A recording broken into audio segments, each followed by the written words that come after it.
Hello Year 3 and welcome back to your guided reading lessons. Today we're going to be continuing our work on the story of Bill's New Frock.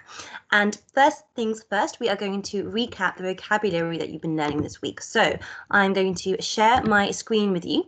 And as you can see, I have got one of the images that should look familiar to you. So from the vocabulary that you have learned, what does this word mean and what is its meaning? So I will give you about 10 seconds to say it out loud to yourself before we reveal the answer.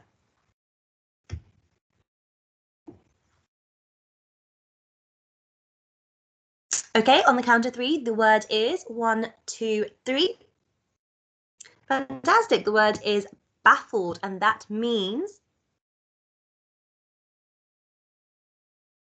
good. It means to be very confused by something. And my class and I were coming up with lots of synonyms for this, and we came up with things such as confused, obviously, but also flummoxed, which was a really great one. To be flummoxed is to be very confused by something. Okay, next word. Again, have a think about what you think this word is and what does it mean. Again, maybe less than 10 seconds this time. Okay, and on the count of 3, 1, 2, 3. Fantastic. The word was swept, which means to move swiftly and smoothly in one motion, just like this animal over here. And remember, swept is the past tense already. Some of you were writing ed on the end of swept to make sweated, which isn't correct. Make sure you know swept is the irregular past tense. Okay, next word. This should be quite easy from the expression on this girl's face. On the count of 3, the word is 1, 2, 3. Fantastic. The word is astonished, which means good. It means to your great surprise. Astonishment is great surprise. Next word up, we've got some very small items there, and you might describe them as being great, fiddly. And fiddly means when something's really complicated and tricky to use, maybe because it's really small or maybe because there are lots of parts to it, but a really great word to use when something is a bit awkward to work. Next word, again, big clue with what this lady is doing. She's got a very heavy object, so she might be described as doing what action? On the count of 3, 1, 2, 3, the word is great. The word is hauling, and that means to pull or drag something with a lot of effort, usually because it is quite heavy or quite set in its way and hard to move along. And last but not least, we've got this creature over here, and you would describe him as doing, or being, I should say, savage, well done, or savagely, and the lee turns that into an adverb of manner. So you can use that to describe a verb. So maybe it purred savagely. But yes, in a fierce or strong manner. So lots of creatures you could describe as having a savage manner or doing things savagely, like a lion or a tiger. Okay, so now you have gone through those definitions with me. What I would like you to do is to open your Do Now, which is on your home learning worksheet. You have got some sentence starters, and I would like you to join them with their correct endings. Now, the vocabulary words are written in red and underlined for you. So pause the screen now, take about 2 or 3 minutes to read through those and join them up correctly, and then press play when you're ready, and I will go through the answers with you. So press pause now.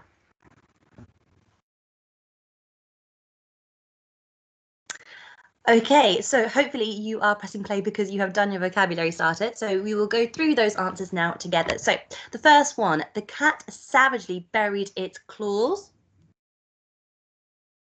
into the old man's leg. Poor old man. Number 2, the worker hauled the containers of food. Oh, big clue from our picture earlier. Well done, down from the van. Before you have mastered the skill, tying up shoelaces can be rather fiddly. The sudden disappearance of dinosaurs. Fantastic, baffled scientists for many years. The burglar stealthily swept past. the unknowing guards, and last but not least, the teacher was astonished by how much the pupils' spellings had improved over the term. So if you found that quite tricky, make sure you go back and read over your definitions for what those words mean. Okay, so now what we are going to do is read the text of Bill's New Frock together. Now what I'm going to do is read, but what I would like you to do is to read out loud with me when you hear one of our vocabulary words. So, chapter 1, a really awful start. When Bill Simpson woke up on Monday morning, he found he was a girl. He was still standing staring at himself in the mirror, quite baffled, when his mother swept in. So swept gives me the impression that she's come in very quickly or slowly. Have a think about what that word means and answer out loud to yourself. She swept in. Why don't you wear this pretty pink dress? She said. I never wear dresses, Bill burst out. I know, his mother said. Such a pity. Pity means a shame, so she's thinking it's a shame he doesn't wear dresses. And, to his astonishment, before he could even begin to argue, she had dropped the dress over his head and zipped up the back. I'll leave you to do up the shell buttons, she said. They're a bit fiddly, and I'm late for work. So that word fiddly is telling us what about these buttons. Give yourself a few seconds to answer. Good, it's telling you that they're a bit tricky to do up. And she swept out, leaving him staring in dismay at the mirror. Dismay is telling me that he's not feeling great about this. He's actually quite confused and shocked. In it, a girl with his curly red hair and wearing a pretty pink frock with fiddly shell buttons was staring back at him in equal dismay.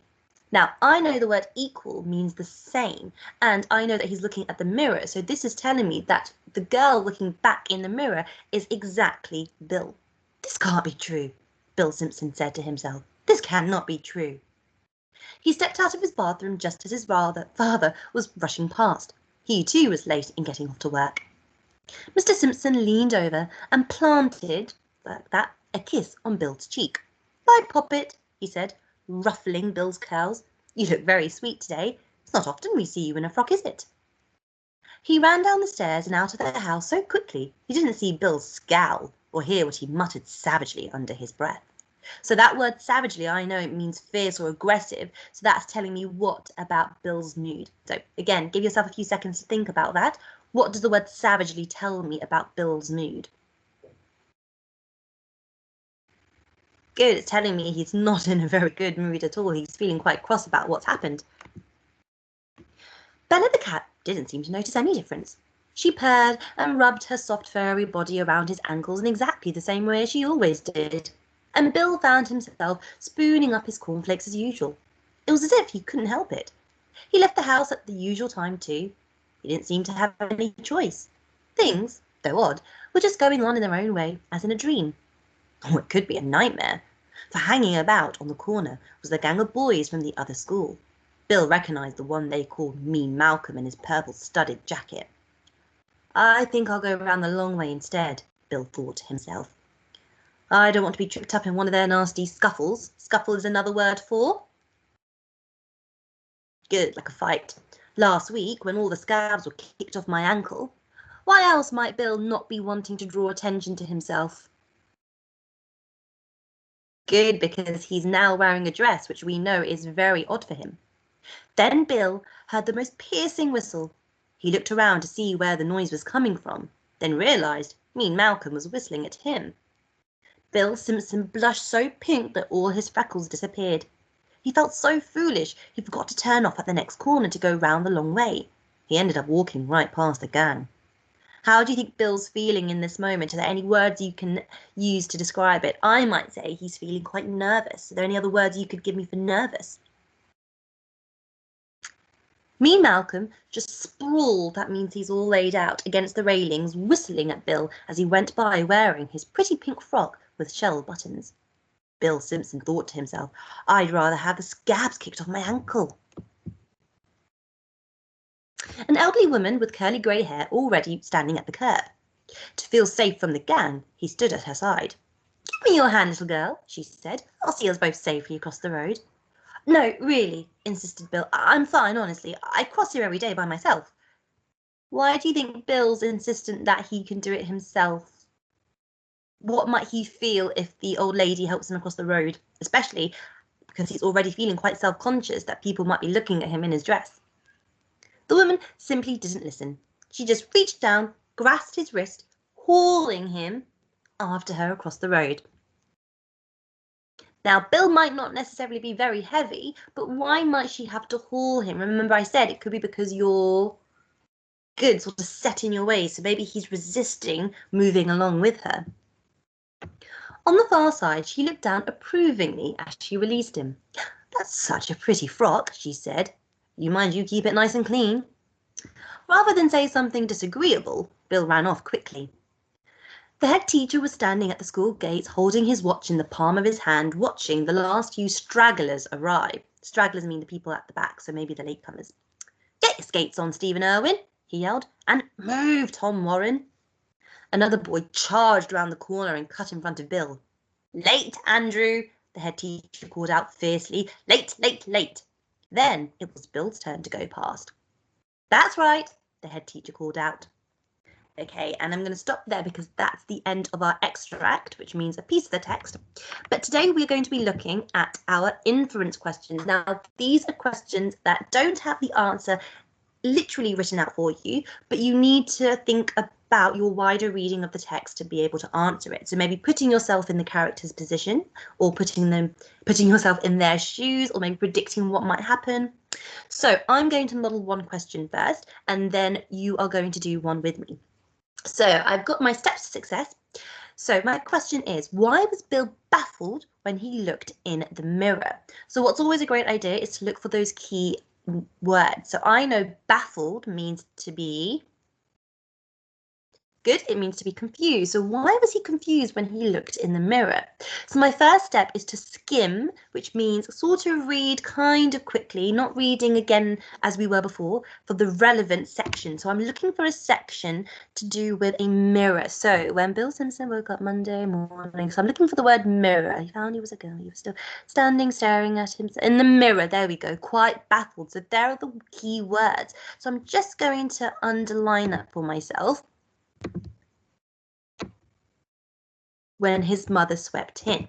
Now that's not my answer because my second step is to find a phrase or sentence that proves the answer to my question. So why was he baffled? He was still standing at himself in the mirror, quite baffled when his mother swept in. Why don't you wear this pretty pink dress? I never. So it's got to be to do with the idea that Bill is wearing a dress. This must be a very odd occurrence for him. So if I was to answer in a full sentence, I could say, I'm going to get rid of this, and I'm going to say, Bill was baffled, or I could even write confused, and the conjunction I'm going to use to explain my answer is good because he was wearing a dress, or he wasn't sure why he was wearing a dress. Great. Okay, so now let's go on to the second one, which you are going to help me with. Which word tells the reader that Bill's mum is disappointed by how he doesn't normally wear dresses? Now it's telling me to look at page 1, which is great because that's the extract that I've got in front of me. So again, let's look for those key words. So take about 10 seconds or so to identify what are the key words in that sentence.